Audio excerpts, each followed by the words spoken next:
ఈరోజు ప్రచారంలో భాగంగా 13 వార్డులో గడప గడపకు తిరుగుతూ ప్రభుత్వ సంక్షేమ పథకాలను ప్రజలకు తెలియపరుస్తూ ఓటును అభ్యర్థిస్తూ మరోసారి అవకాశం ఇవ్వాల్సిందిగా కోరడమవుతుంది. ఈరోజు నాతోని ఉన్న ఈ మహిళలు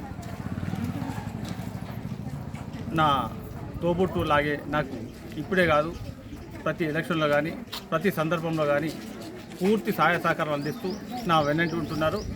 నా వడకట్టు మహిళా సోదరులకు నేను నా జీవితకాలం రుణపడి ఉంటానని చెప్పేసి తెలియజేస్తూ చేతి గుర్తుకే ఓటు వేయాలని మరోసారి అభ్యర్థిస్తున్నాను.